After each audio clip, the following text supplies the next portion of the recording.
Thukuru-inĩ wa Thĩka High nĩguo President William Ruto atinda na magana ma aciari kũrĩa igongona-inĩ rĩrĩ eranĩire atĩ thĩinĩ wa mĩeri 3 yũkĩte barabara ĩrĩa ĩrakwo ya Rironi Mau Summit nĩ gũkorwo yakinya taũni-inĩ ya Naivasha. Najua wakati nilisema tutajenga barabara ya Mau Summit, hii Rironi kwenda Mau Summit, watu wengine waliongea maneno mingi.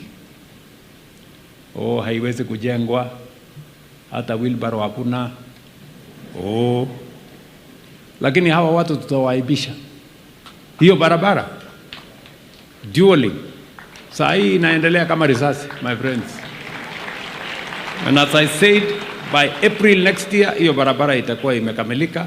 Kwanza by August this year kutoka hapo Kiambu pale Rironi mpaka Naivasha itself tutakuwa tumekamilisha the dually by August, in another 3 months or so. Oho akihũthĩra mweke ũyũ kuuga atĩ thirikari yake nĩ ininĩte mathĩna mothe marĩa maragũmĩire rũhonge rwa gĩthomo. Having worked with many actors, we have progressively sorted out the challenges that we had in this education sector.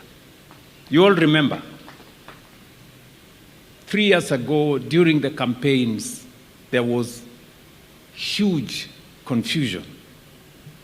There was a big problem in the education sector.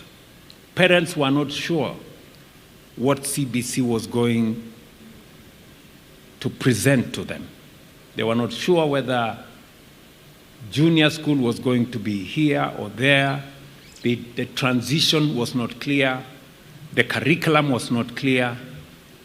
But as I stand here today in Thika High School, I can confidently say our education is on very sound footing. Augĩte ũũ hĩndĩ ya mũcemanio wa gũkũngũĩra mĩaka 70 kuuma rĩrĩa thukuru wa Thĩka High wambĩrĩirie gũthomithia arutwo. That in the year 2025 we had 380 candidates that we presented for KCSE. And out of 380 candidates, we had 306 transiting to the university, representing 81%. The board chair has just told us that we need to renovate the dormitories, the old dormitories. Allow me to take the 5 million Kenya shillings for renovation, because I'm sure by the time you leave this place, we will have a swimming pool.